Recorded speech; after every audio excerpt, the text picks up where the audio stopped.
নমস্কার বন্ধুরা, village food with মিনুতে তোমাদের সকলকে স্বাগত জানাই। আশা করি তোমরা সকলেই খুব ভালো আছো, আর আমিও কিন্তু খুব ভালো আছি। আজকে আমি তৈরি করব মাছের মাথা দিয়ে বাঁধাকপির একটি অসাধারণ রেসিপিটি দেখার আগে তোমরা যারা যারা আমার চ্যানেলটি সাবস্ক্রাইব করনি তারা প্লিজ চ্যানেলটি সাবস্ক্রাইব করে নিও। প্রথমেই দেখো বাঁধাকপিগুলোকে এখানে আমি ভালো করে কুচি কুচি করে কেটে ধুয়ে রেখেছি। তারপর দেখো একটা কড়াই বসিয়ে দিয়েছি। কড়াইটাতে বাঁধাকপিগুলো দিয়ে আমি কিন্তু একটুখানি ভাপিয়ে নেব। সামান্য একটু লবণ দিয়েছিলাম, বাঁধাকপিটা কিন্তু ভাপানো হয়ে গেছে। এবার আমি এটাকে নামিয়ে নেব। এখানে দেখো আমি কিন্তু কাতলা মাছ নিয়েছি, আর মাছের মাথাগুলো আমি ভালো করে কেটে ধুয়ে নিয়েছি। এবার আমি লবণ আর হলুদ দিয়ে ভালো করে মেখে নেব। তারপর কিন্তু আমি মাছের মাথাগুলোকে ভেজে নেব।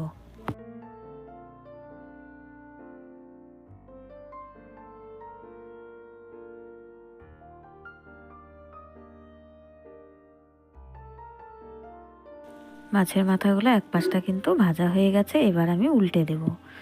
উল্টে দিয়ে অন্য পাশটাও কিন্তু ভেজে নেব।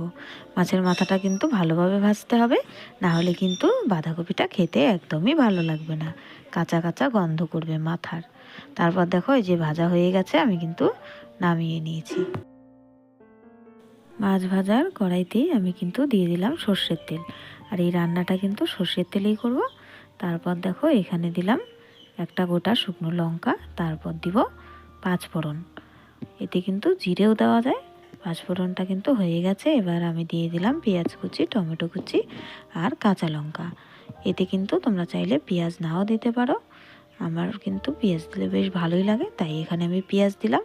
তারপর দিয়ে দিলাম আদা জিরে বাটা। এবার কিন্তু মশলাগুলো খুব ভালো করে একটু কষিয়ে নেব। তারপর হলুদ লবণ পরিমাণ মতো দিয়ে সামান্য পরিমাণ একটু জল দিয়ে মশলাটা খুব ভালো করে কষাতে হবে। তারপরেই দিয়ে দেব বাঁধাকপিগুলো।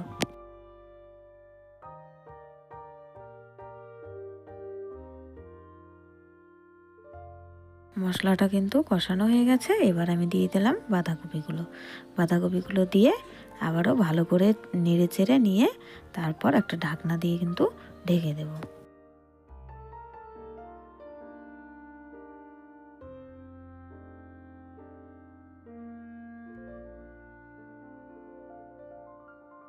ঢাকনাটা খুলে দিয়েছি। এবার আবারও একটু ভালো করে নেড়ে চেড়ে নেব, যাতে বাঁধাকপিটা মশলার সাথে ভালোভাবে মিশে যায়। তারপর যদি প্রয়োজন হয় আর একটু হলুদ আমি দিয়ে দেব। এবার আমি দিয়ে দিলাম ভেজে রাখা আলুগুলো কিন্তু আমি একটু সেদ্ধ করে নিয়েছিলাম আর ভেজে রেখেছিলাম। এবার আলুটা দিয়ে আবারও ভালো করে একটু নেড়ে চেড়ে নেব। তারপর কিন্তু আমি দিয়ে দেব মাছের মাথাগুলো। ভেজে রাখা মাছের মাথাগুলো দিয়ে আবারও একটু নেড়ে চেড়ে নেব। তারপর গরম মশলা দিয়ে নামিয়ে নেব।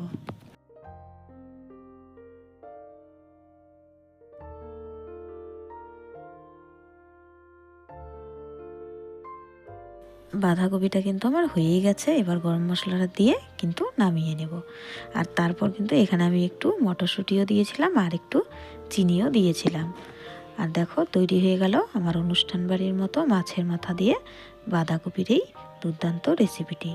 আজকের এই মাছের মাথা দিয়ে বাঁধাকপির রেসিপিটি তোমাদের যদি ভালো লাগে তাহলে ভিডিওটিতে প্লিজ একটি লাইক করো, আর চ্যানেলটি সাবস্ক্রাইব করে রেখো। আরও ভালো ভালো রেসিপি